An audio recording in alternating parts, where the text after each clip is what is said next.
let's talk about how elite athletes can focus under pressure and how we can use their best practices to enhance our careers. And so what I'm going to do is I'm going to kick it off with LeBron James, who keeps his mind sharp and clear by meditating before each game. And while he meditates, what he does is he blocks out the whole world, okay? And he blocks out the media and the fan distractions, and he visualizes himself making many points. He thinks about it. And there are examples of basketball teams, they've done studies on this in high school, where the students will meditate about making a shot and not practice for a while. And that actually leads to more three-pointers or swishes or whatever you call it. But LeBron James here, he doesn't care that people are watching him, and he doesn't care what they're thinking. And we have to be the same way as well when we're presenting or interviewing. You just got to be yourself and, ignore all distractions. And the reality is that we think people are judging us all the time. But first of all, who cares what they think? Secondly, they're thinking about their own problems, probably not us. And as my son says, threeth, we are our own biggest enemies anyway. It's so true. Let me put this down. So I think a great way to increase your focus is to practice gratitude meditation daily before you get out of bed.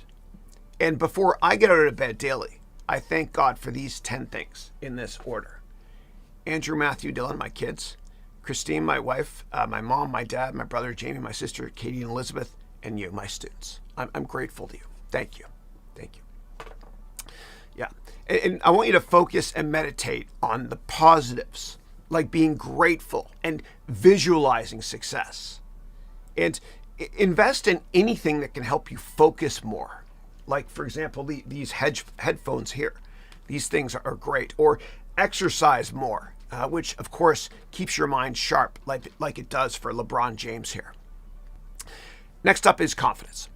Confidence is a big part of it, too. And when you're golfing and you're in your backswing, if you tell yourself, oh, no, this might not be a good shot, well, then it's not going to be a good shot. It happens to me sometimes when I'm golfing. I'm an awful golfer. And like LeBron James, you got to visualize success before the game or before the business meeting. And just like the Rodin sculpture, I think, therefore I am.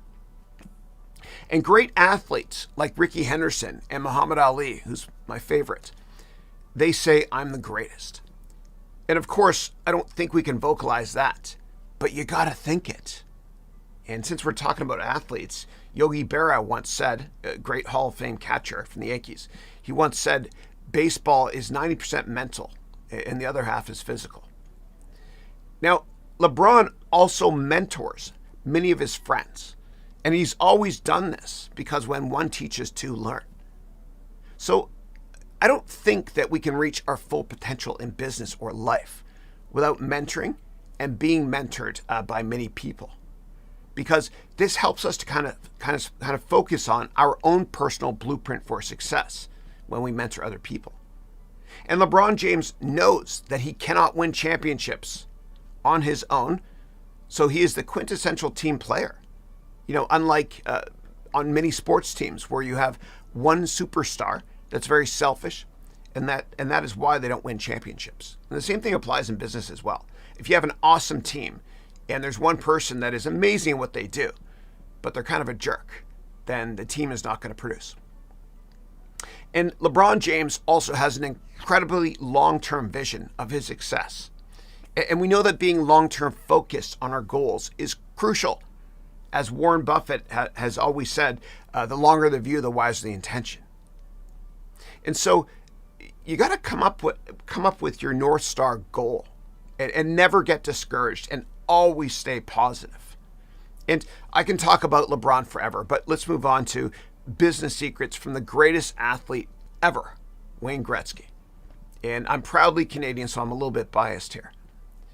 But Wayne Gretzky actually used game theory to always think a couple of moves ahead of the competition.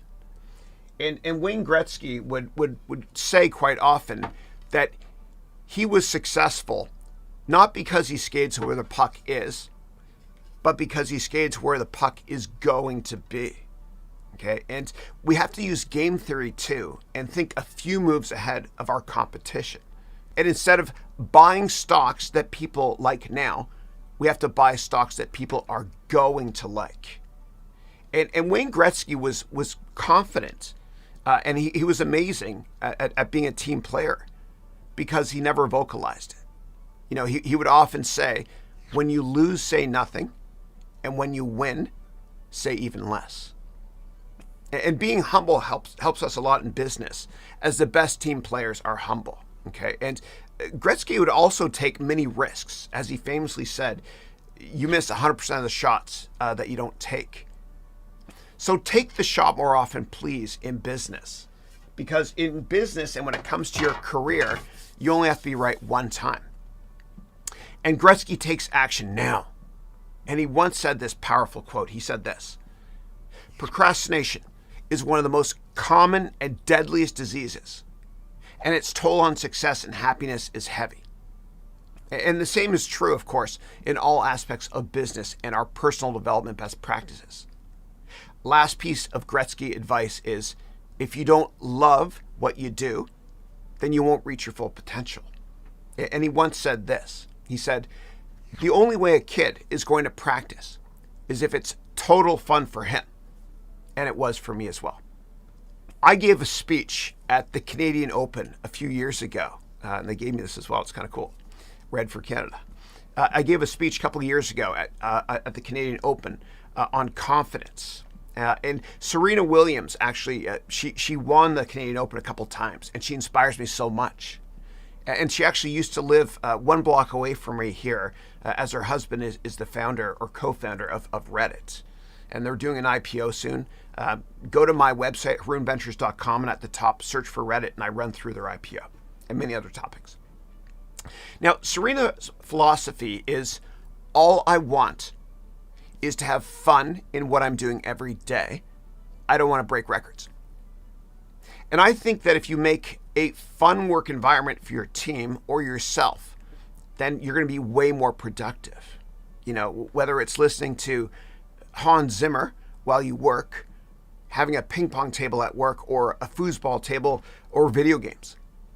If your team seems work as fun, then productivity is going to go through the roof. And this is what we see quite often here in the Bay Area. It's a lot of fun to go to work. There's a lot of games there as well.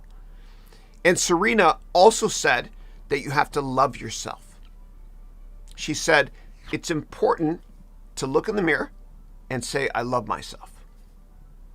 And if you do, then you're going to have more empathy and love in your heart for those you work with, which of course boosts productivity and love for what you do. We don't love enough.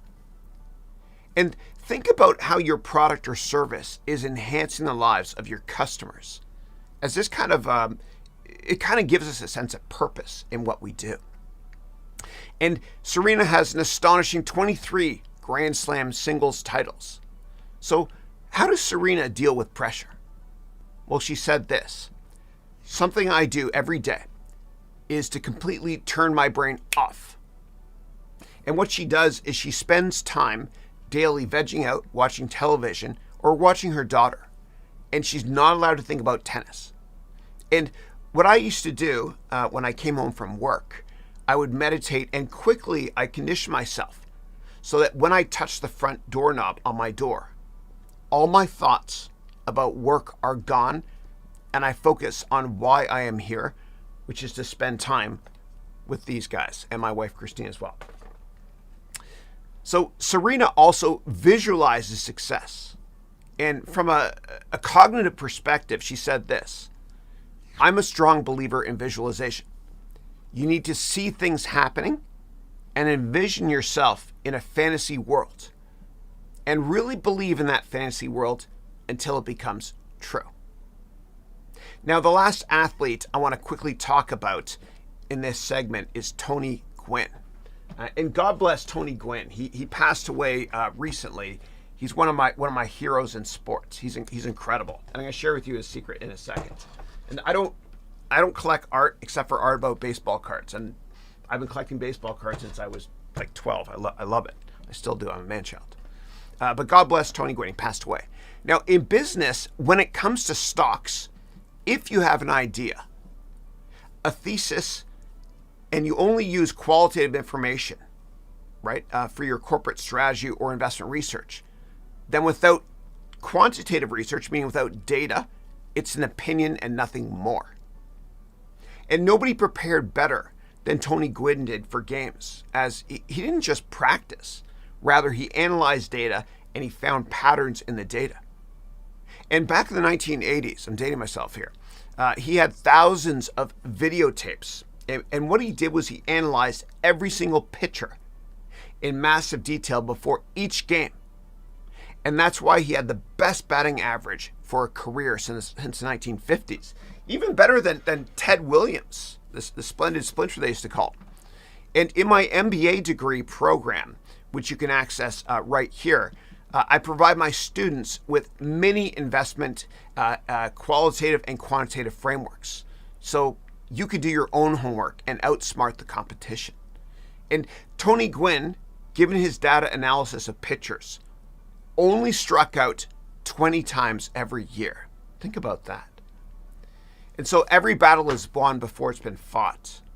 So please use data and analyze data in your investment research or when you create your business plan. Lastly, when it comes to investing in options, my upcoming options course is going to teach you how to analyze historical statistics, okay, in a really, really fun and engaging way. Okay, this is, of course, normal distribution.